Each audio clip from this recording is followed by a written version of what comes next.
Após 4 décadas e 2.500 casos, os pesquisadores da Universidade de Virgínia chegaram a uma conclusão impressionante. A reencarnação é real. Isso certamente sugere que existe uma parte de nós, uma parte da consciência, que pode ser capaz de prosseguir depois que o cérebro morre. Isso indica que o cérebro pode não ser o criador de pelo menos uma parte da nossa consciência. Ele seria mais um portal por onde a consciência flui. E pode haver outra parte da existência, separada do mundo físico. E essa parte da consciência, como eu disse, pode ser independente do mundo físico e do cérebro físico, de onde ela parece vir. Maio de 2000. Lafayette, Louisiana. Uma mãe acorda ouvindo os gritos de seu filho de 2 anos.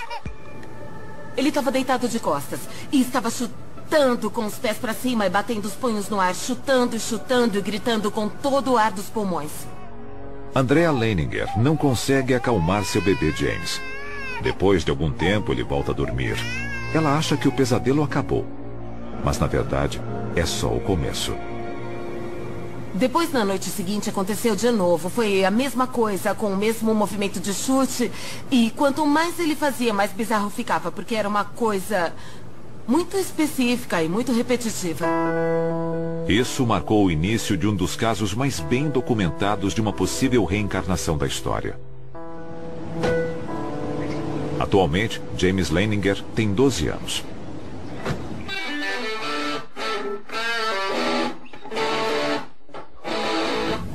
Eu pratico esportes, beisebol e futebol.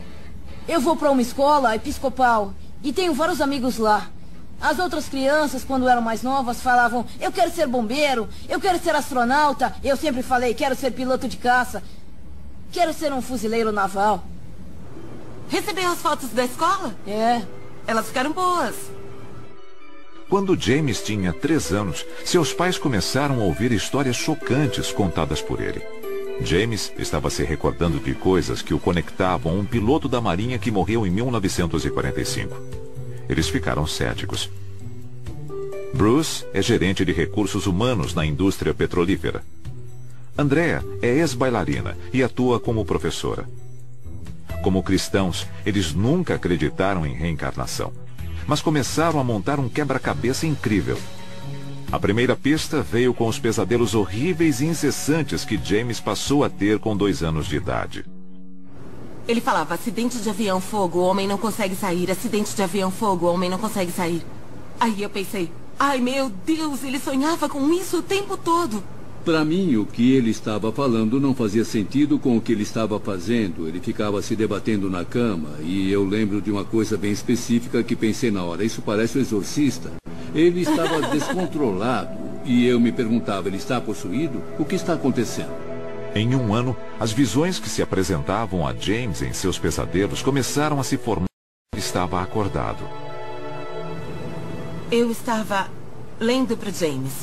E aí ele se sentava e falava: mamãe, o homem estava fazendo assim. Aí ele se deitava e repetia o mesmo gesto que fazia no sonho, chutando e batendo. O homem está fazendo assim. Eu não consigo sair, não consigo sair. Aí ele ficava sentado e eu falava: quem é esse homem? E ele dizia: eu. Ainda fico toda arrepiada. Uma vez o Bruce perguntou: o que aconteceu com seu avião? Ele falou que caiu depois de pegar fogo. E por que seu avião caiu? Ele disse que foi atingido. O Bruce falou: quem atingiu seu avião? E ele: os japoneses! Em seguida, James deu a seus pais mais uma pista estranha e bastante específica. O nome do navio de onde ele afirmava que havia decolado com seu avião. Eu perguntei: esse navio tem nome? E ele respondeu: Natoma. Eu nunca tinha ouvido essa palavra na vida. Então fui até o escritório, liguei o computador e pesquisei. E depois de uns 300 resultados, apareceu um Natoma Bay CVE 62. Eu cliquei nele e era a história de um porta-aviões da Segunda Guerra Mundial. E isso foi o começo de todo o questionamento da situação. E nós dois ficamos parados olhando para aquilo, olhando para uma foto. Acho que uma tomada aérea daquele porta-aviões no mar. Ficamos parados, olhando por um bom tempo. Eu não tinha nenhuma resposta, sabe? Como ele sabia disso, como ele conheceu o homem, como sabia do navio.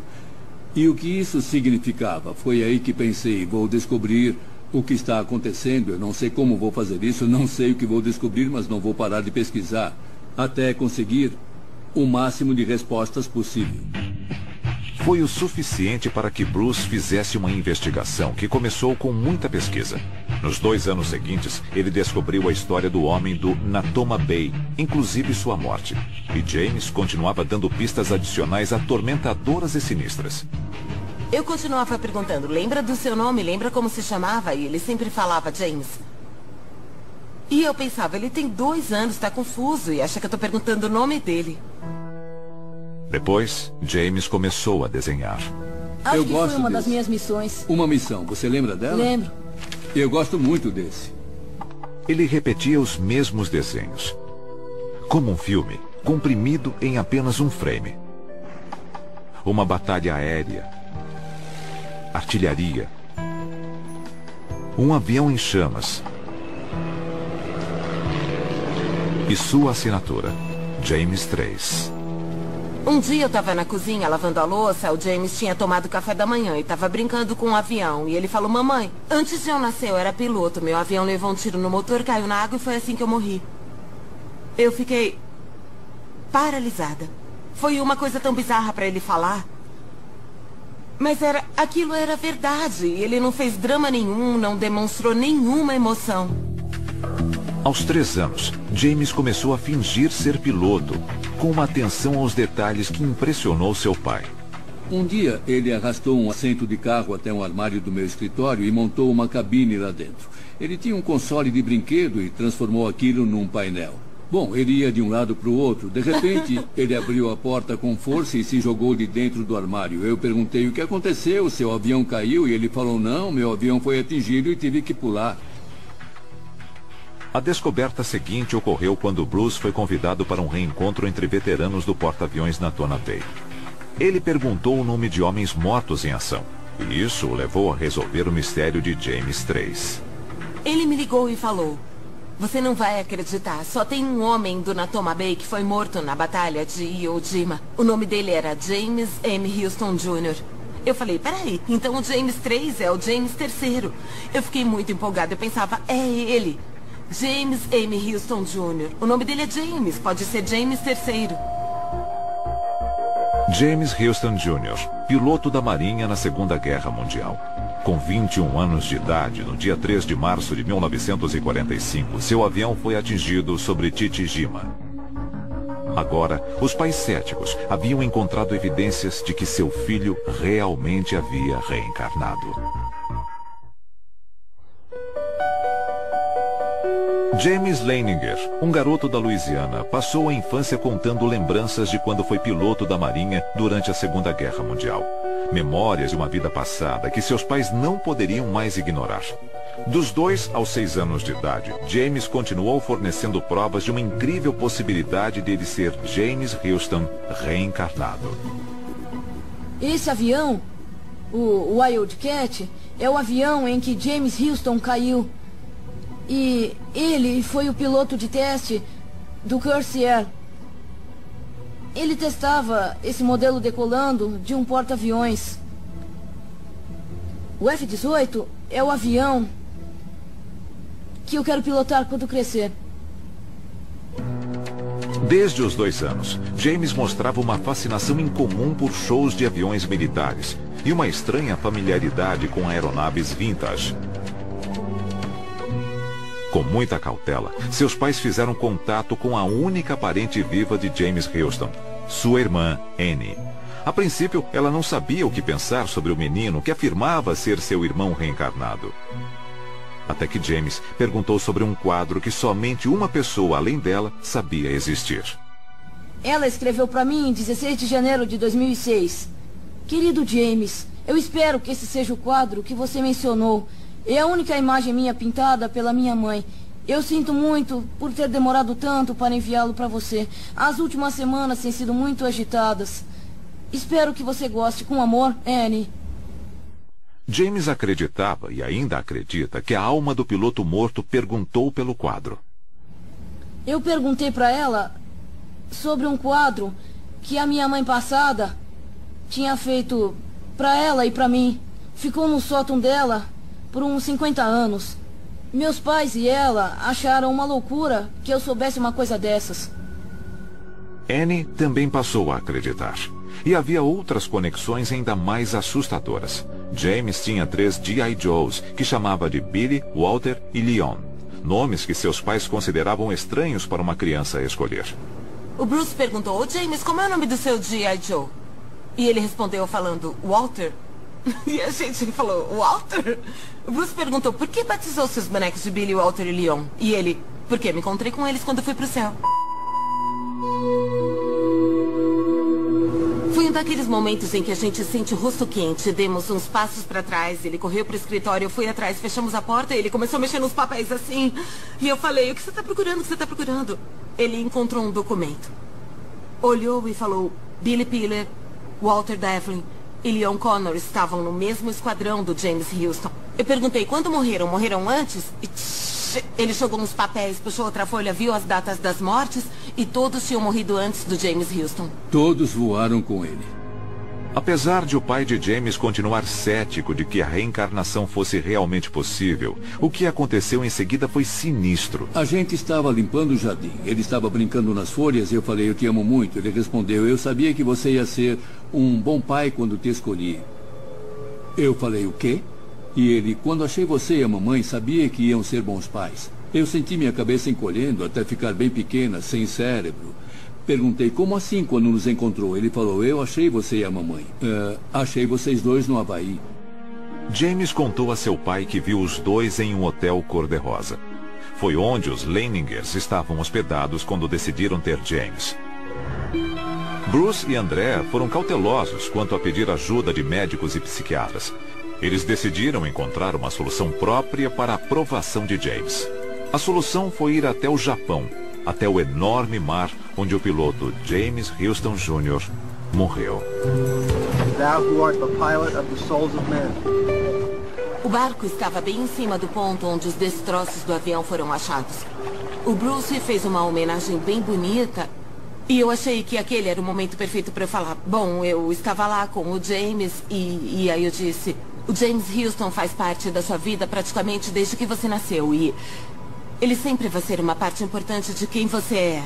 Mas você tem uma vida como o James Leininger e está na hora de você se despedir do James Houston. E ele começou a chorar. Começou a chorar. E chorou por uns 20 minutos. Ele emocionou todo mundo. Foi a coisa mais triste que eu já vi. Todo mundo ficou chorando. Goodbye, James Houston. Good job.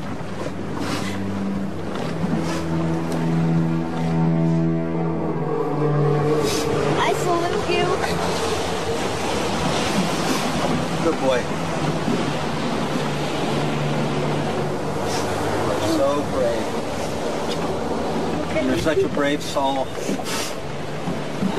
Such a brave soul and spirit. Foi estranho quando a gente voltou do mar. Alguma coisa tinha mudado. Ele deixou alguma coisa. De verdade, foi muito concreto, dava pra perceber. Ele chorou e tudo mais, o que aconteceu, mas ele estava pronto para seguir em frente. E foi o que ele fez naquele dia. Foi o ponto onde tudo mudou. I'm gonna be the same thing that James M. Houston was. A pilot. O próximo desenho que James Leininger fez já era de paz. Os pesadelos pararam. As lembranças começaram a desaparecer. Eu não quero que ele lembre de nada dessa vida passada. Ele tem a vida dele e eu não quero que ele fique perturbado ou confuso. Ele é o nosso filho, sabe? E não o James Houston. E tem uma vida pela frente. Atualmente, James Leininger não se lembra de nada específico sobre a alma que costumava atormentá-lo. Aos 12 anos, ele é um menino normal, cujo quarto diz algo sobre quem ele é e sobre quem ele acha que já foi. Eu sou escoteiro. Eu sou escoteiro de primeira classe no meu grupo. Esses são os livros que eu tenho sobre Chichijima. livros da escola, armas de pressão, minha bolsa de dinheiro, meu telefone. Eu não sei quando ganhei isso, mas é o terço da minha avó. E minha coleção do Guerra nas Estrelas. E um quadro do Esquadrão. James não fala muito sobre as lembranças de sua vida passada com os amigos, mas não esconde nada se seus colegas de classe encontram alguma reportagem na internet. Para James, a reencarnação é um fato de sua existência. É parte de sua alma. Eu acho que o espírito que eu costumava ter quando eu tinha uns 4, 5, 6 anos foi embora. Sou só o James agora. Não é... Eu ainda tenho James Houston em mim. Eu acho. Mas agora não é uma coisa ruim. É mais a parte de paz da história da vida dele. Em vez do acidente de avião e da morte dele. Eu não penso muito na minha história agora. Eu não costumo falar sobre isso, mas se as pessoas me perguntarem, eu vou responder. Bom, eu fui cético desde o começo. Eu ainda tenho muita dificuldade para falar, isso realmente aconteceu, sabe? Mas aconteceu. Então a questão é como aconteceu, eu não sei. Por que aconteceu? A gente pode dar uns palpites, mas o fato é que isso acontece. Então as pessoas deviam prestar mais atenção, não devem ignorar porque é uma criança de 2 anos falando uma coisa que parece sem sentido para você. Do ponto de vista das pessoas com quem conversamos, que tentam fazer uma pesquisa científica a respeito, eu compreendo perfeitamente o pensamento racional. Mas isso não é racional. Eu lutei contra isso espiritualmente. Mas cheguei à conclusão de que agora eu tenho um sistema de crença tridimensional em vez de bidimensional. Para os Leiningers, a existência da alma não requer a validação de cientistas ou psiquiatras. A experiência de James, para eles, é uma prova da vida após a morte.